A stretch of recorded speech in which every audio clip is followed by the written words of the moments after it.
The study of genetics is very, very complicated and involved. An actual genetics course may take several years to completely understand well, a genetics program, that of course, well. Our textbook does a fair job of trying to present a lot of material in a fairly condensed manner, and yet sometimes I think it's a little bit more confusing. So I'm going to try and simplify it even a little bit further with this presentation. But we all do have an instruction manual that comes with us when we're born. It's called our genetic code.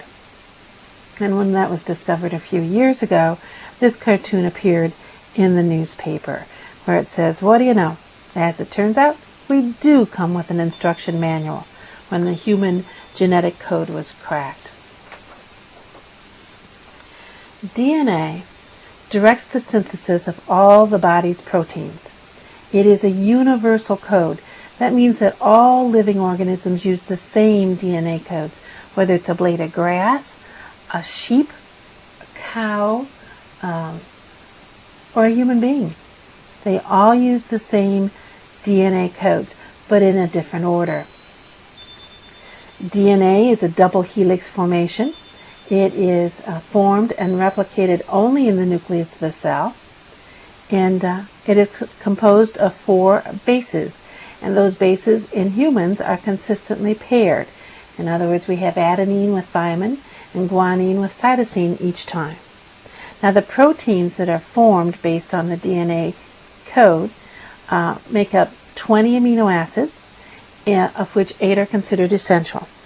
Proteins are formed in the cytoplasm of the cell, and a template for the formation is a single strand of the DNA. Protein synthesis is the result of 2 processes. The first is transcription, and that's the process by which RNA is formed from a DNA template. It travels to the cytoplasm and there becomes messenger RNA. At this time, it is a single helix containing uracil. Translation is the process by which RNA directs protein synthesis, and it becomes transfer RNA. This transfer RNA will have a cloverleaf pattern, and it contains thymine.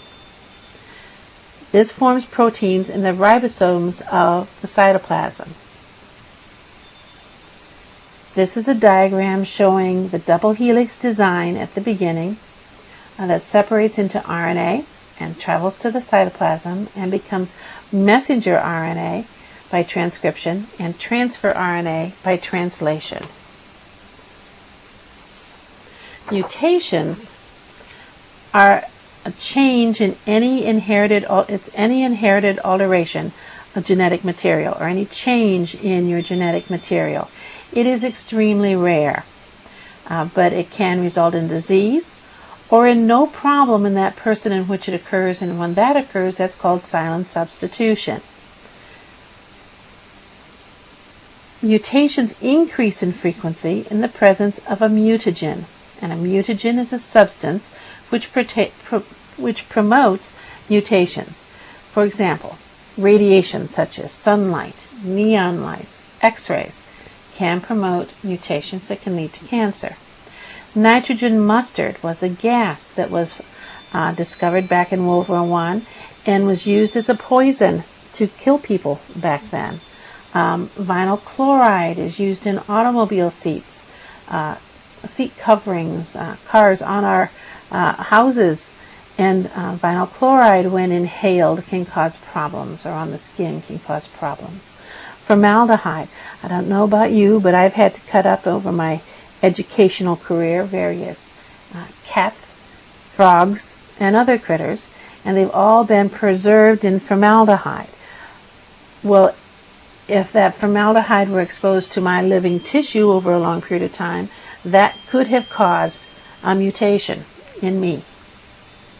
Sodium nitrate is another substance that can promote mutations. Sodium nitrate is used in gunpowder, fireworks, and nitroglycerin, the sublingual nitroglycerin or nitrates that we use to relieve people from chest pain, or as vasodilators. And DNA cannot be washed out of our hair, as poor little Billy here is asking his mom. The shampoo won't wash the DNA out of his hair. There are two types of human cells. We've got our gametes, which are your sperm and your ova, and your somatic cells, which are all the other cells that are there. Now, your gametes are formed by meiosis. This is where you have haploid cells. They divide and you get two cells that each have only 23 chromosomes. So they're haploid cells. They have half the normal number. Your somatic cells, on the other hand, are formed by mitosis, which is nuclear division, and as a result, as well as the cytoplasmic division, and as a result they're called diploid cells because they have the whole 46 chromosomes, of which 22 pair are homologous or autosomes. Auto meaning same, so they're all alike, autosomes, or homologous from humans type things.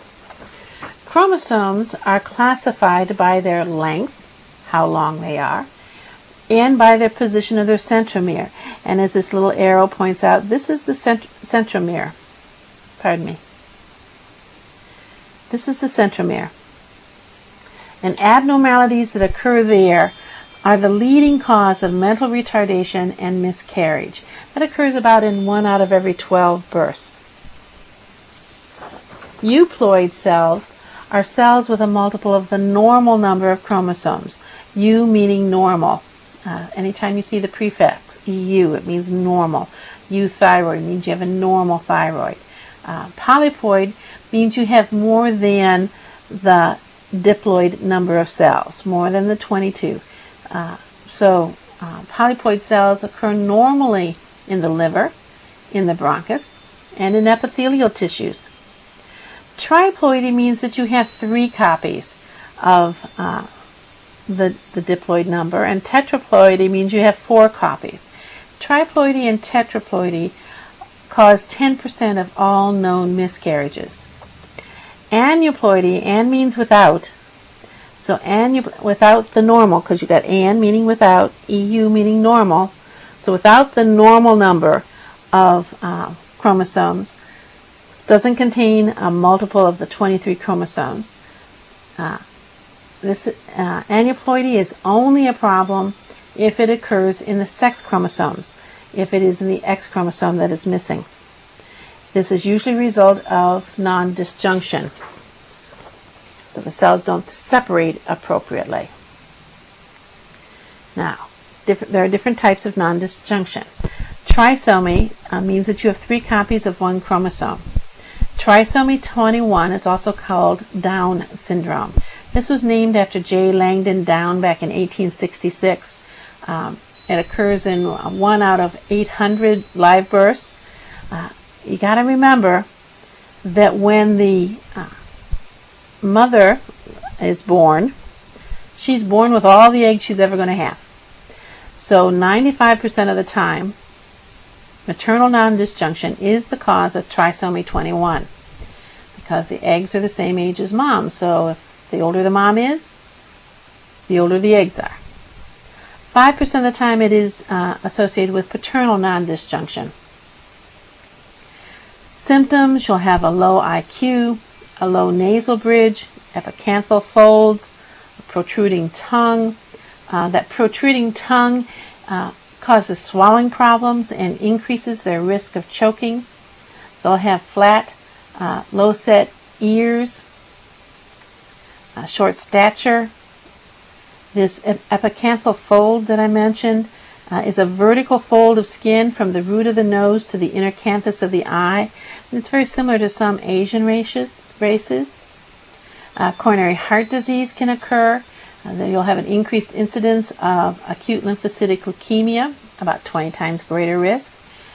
Congenital abnormalities, an increased incidence of Alzheimer's disease, upper respiratory infections, stenosis or atresia of the duodenum, strabismus and cataracts, so they'll have vision problems. They used to institutionalize children who had Down syndrome, but now they realize that they are capable of being trained, of learning, and can function on their own. And about 80% of all children with Down's disease now live to be 60 years old. There is a picture of a child with Down syndrome on page 43 and also on the next slide. This is more of a caricature to try and help you to remember what's going on. But it does show the sparse hair, the small head. It's about in the 10th to 20th percentile when you're newborn. They'll have a flat profile. As we said, the nose will be small with depressed bridge. It's sometimes called a saddle nose. It's going to be broad and flat. The ears are small and low set. The back of the head is flat.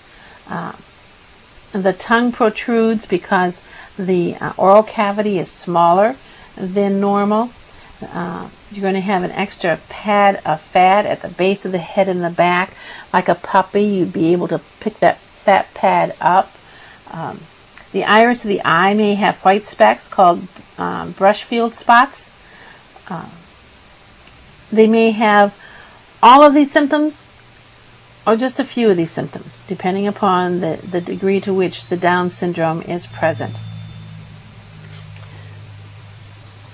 They also will have a simian crease in their hand. Now, a simian crease is one line that goes across the palm of the hand, rather than, if you look at your own palm, the normal 3 creases that are there.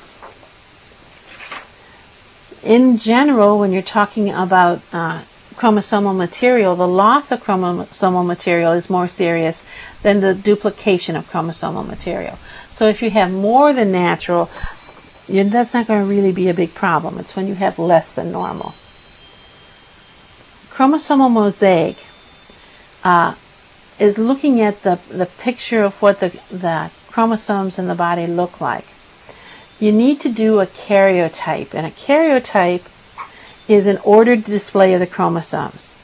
And you need to do this karyotype to look at the cell lines in order to determine if there is non-disjunction that has occurred. A chromosomal mosaic is when the body has 2 or more different cell lines. You'll have some with trisomy and some without. Sex chromosomes, when there is a problem with your sex chromosomes, you can have aneuploidy. In other words, you have missing and without the normal number. So there are 2 examples you need to know about, Turner syndrome and Klinefelter syndrome. Turner syndrome is when you have monosomy of X chromosome. In other words, you have 1 X instead of 2, or 1 X instead of an XY. You just have the X. This occurs in 1 out of 2,500 live births. These children have very short stature. They have no ovaries. They'll have a webbed neck appearance. They'll have peripheral lymphedema. In other words, edema of the lower legs that's due to lymph collection there rather than extra fluid collection there. Nail deformities, a very high palate, a strabismus, which is an eye problem, and some impairment of their math and spatial reasoning, so they don't think quite as analytically as they possibly could. If you identify this very early, you can treat it with hormone replacement therapy, and these children can function. They cannot get pregnant because they have no ovaries. It would have to be due to artificial insemination, and then or implantation, not artificial insemination. They'd have to actually implant the fertilized ova into the uterus, and they'd have to continue the hormone replacement therapy throughout the pregnancy to make sure that they did not naturally abort that pregnancy. That these are all females because they don't have a Y, they just have the X, so they have a female appearance. And as I think I mentioned, there is a picture on page 45 that shows a child with, or a young person with Turner syndrome. Klinefelter syndrome is the addition of an X. So they'll have 47XXY. 2/3 of the time, the extra X is from the mother. But because they have a Y, they will have a male appearance. They will have no testosterone production, no sperm production, and therefore they are sterile. They will have gynecomastia, which is an enlarged breast formation. Again, Treatment for this is hormone replacement therapy, but this time with testosterone. And you need to begin it in puberty because otherwise you're going to have sparse body and facial hair and some degree and a high-pitched voice. There will be some degree of language impairment. They don't have some problem with learning speech and using it appropriately.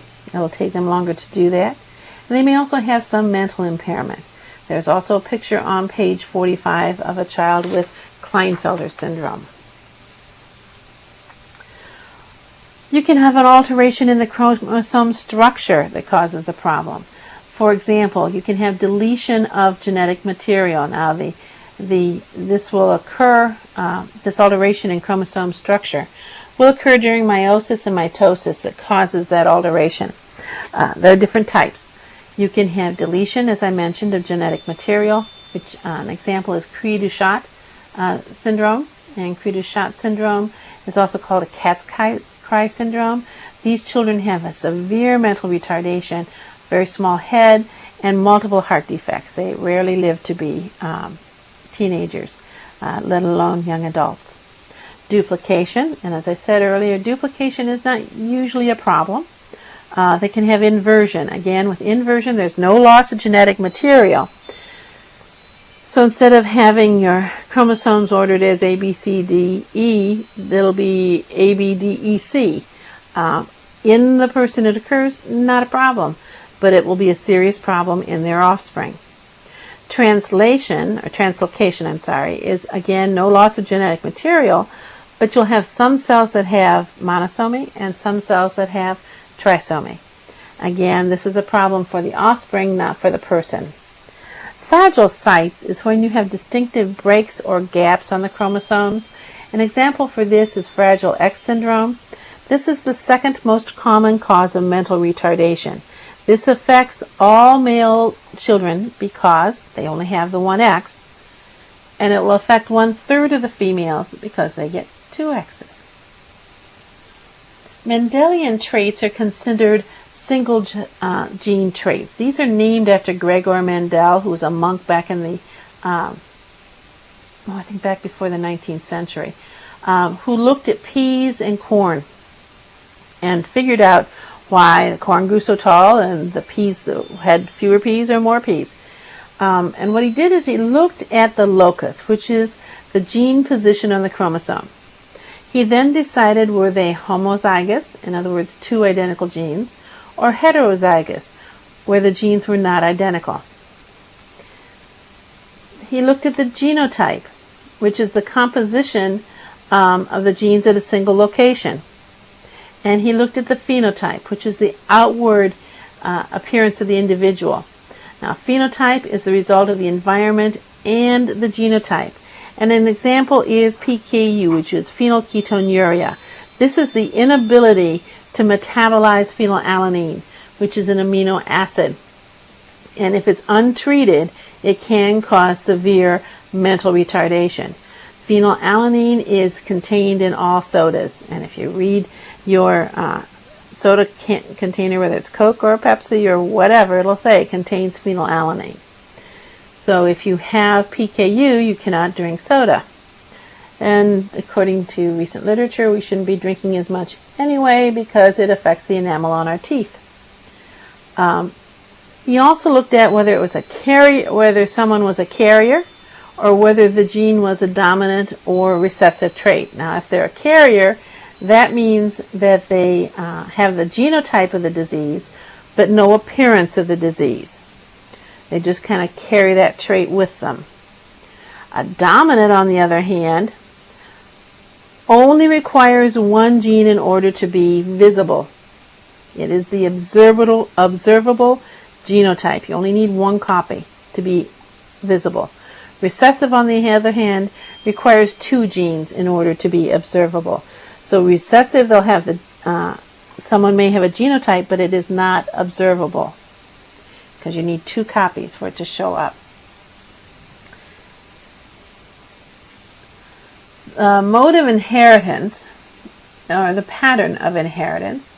Your chromosome theory of inheritance, you have the principle of segregation, where you have homologous genes, genes that are alike, that separate during reproduction. You have the principle of independent assortment, where the hereditary transmission of one gene does not affect the transmission of another. And you have a pedigree chart, which summarizes your family relationships. A proband is the person that's being investigated. A propositus is the male, and a proposita is the female. It goes back to that old Latin. Anything that ends in US is male, and ending in A is female. But this looks at the mode of looks at all the mode of inheritance, and mode is the pattern in which a genetic disease is inherited throughout the generations. The pattern. So one pattern is for autosomal dominant genetic disease or trait. If it's autosomal, it's inherited on one of the 22 pairs of autosomes, not on your sex chromosomes. Why is it not on a sex pair? Because it's not. An autosome is not a gamete. It's often the result of a mutation. Autosomal dominant genetic diseases or traits have the same occurrence or recurrence risk. In other words, every time the mom and dad get pregnant, they have a 50-50% chance of having a child show up with either that trait or that disease. No generation is skipped. You have male-female risk is identical. It only requires one gene to cause the phenotype. This is considered very rare. About 1 out of every 500 live births. So if you're looking at an autosomal dominant disorder with only one parent with the trait or the disease, there's a 50-50 chance of having the child with the disorder. So in the diagram on your left, this one, you have normal is the small d. So we have a normal parent and one with the gene, with the autosomal dominant trait or disease. When they combine, every time they combine, they get this type of chance. They get a chance for 2 perfectly normal children or 2 children with the disorder, because you can see how they combine, like so and like so. If you have both parents who have the disease or the trait, there's a 75% chance of the child having the disorder, because remember, you only need one copy. So here we got 2 copies, here we got 1, here we have 1, and here we have a chance for a normal child. An example of autosomal dominant disorders might be Marfan's syndrome. Now, Marfan's syndrome tends to cause somebody to be very tall, thin. It is a connective tissue disorder. They thought that Abraham Lincoln may have had it. They'll have long tapering fingers, long extremities, and the connective tissue will form weakened areas, so they'll have multiple aneurysms form throughout the body. So it affects the cardiovascular system as well as their vision. They may have pectus excavatum, which is a pigeon breast. The sternum itself is depressed. Excavatum is like an excavation in the sternum. They'll have myopia, may have retinal detachment, mitral valve prolapse. Weakness in the arteries, as I said, in the connective tissue in the arteries will cause that aneurysm formation. Most patients, people with Marfan syndrome, die in their 30s and 40s usually. Huntington chorea, or Huntington disease, used to be called Huntington chorea because of their gait. They have unusual gait similar to a dance, and that's what chorea means, as a dance. They'll have progressive dementia with increasingly uncontrollable movements. Patients with Huntington's disease must be institutionalized because they become fully demented and are unable to care for themselves. The thing with Huntington's disease is it does not show up until the person is in their 40s or early 50s. At this moment in time, there is absolutely no cure. Neurofibromatosis is where you get little neurogenic tumors, which are like soft pedunculated. Now, pedunculated means it's on a stalk, so it's kind of raised. Soft pedunculated lesions on the skin tend to be greater on the trunk. They may form some cafe au lait spots, which mean that they have light brown spots. They'll have some scoliosis. And this is on page 50. There's a picture of neurofibromatosis. Neuro meaning nerve, fibro meaning fibrous tissue,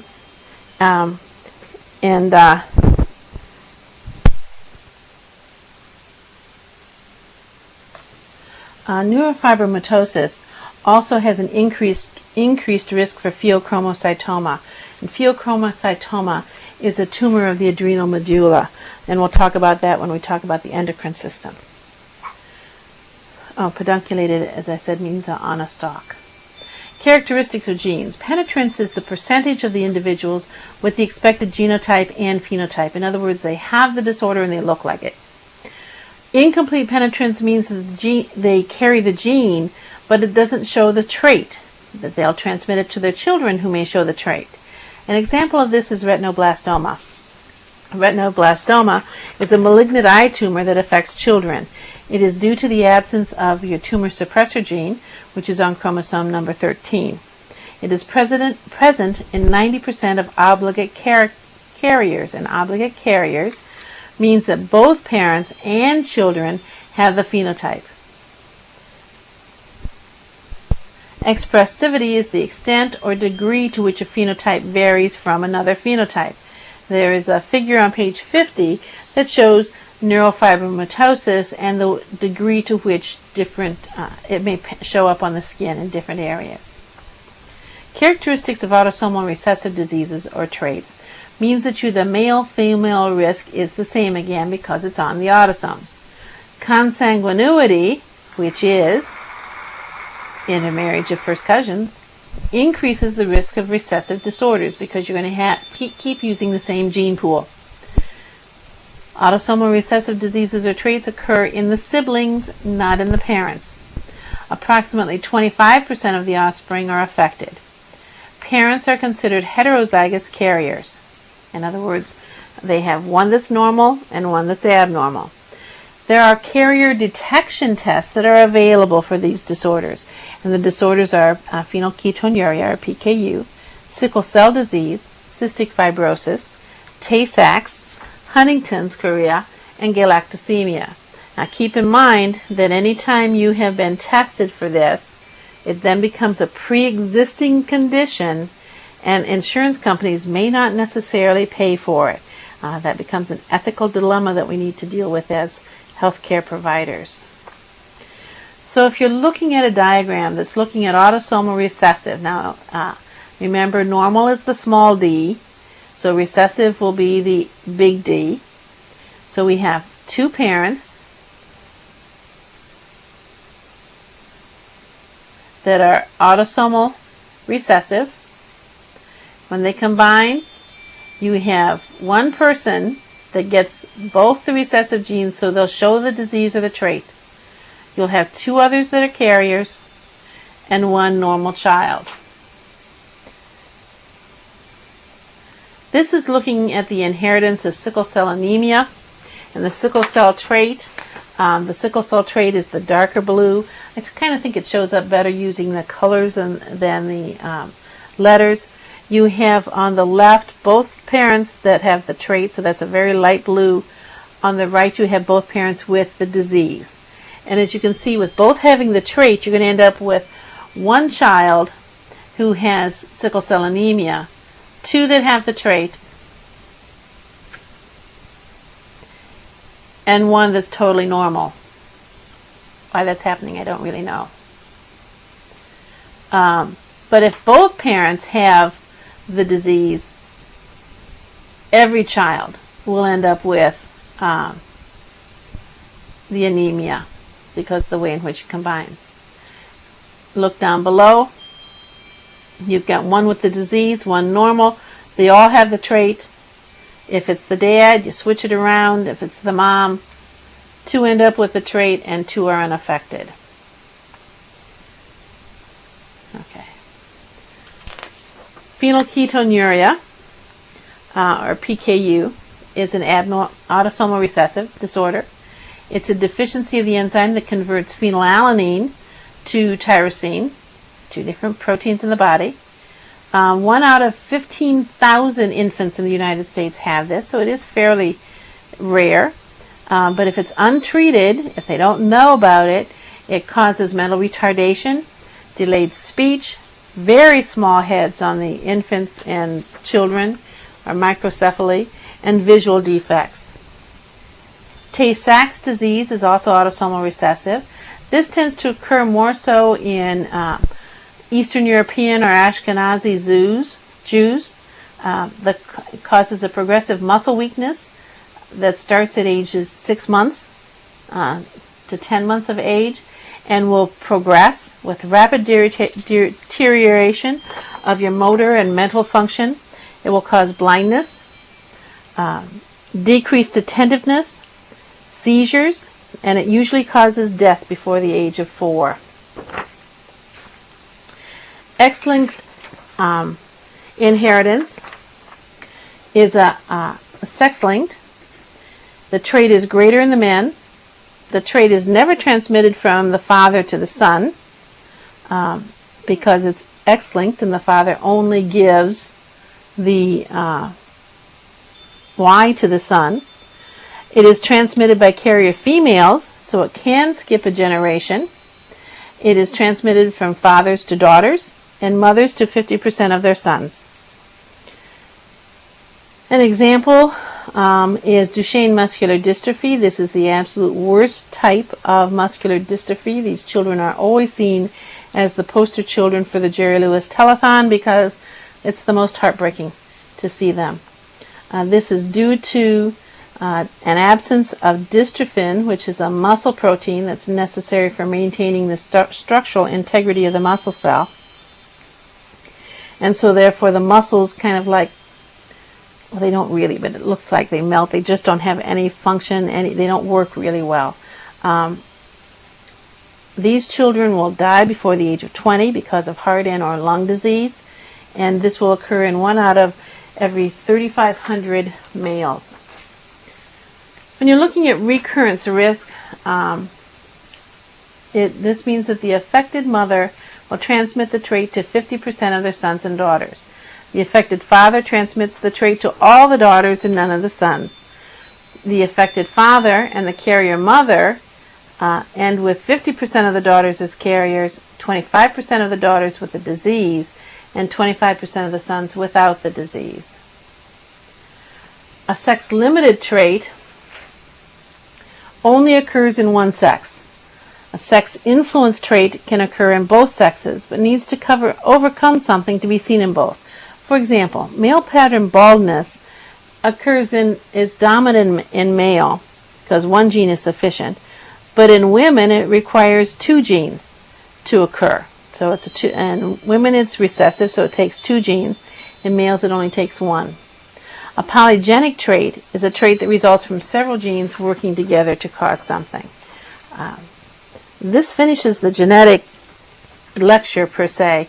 Hopefully it's helped to clarify some of the stuff in the textbook. If you listen to this first, hopefully when you read the lecture, it'll make a little bit more sense. If you have questions, please don't hesitate to call, and I will hope to answer your questions.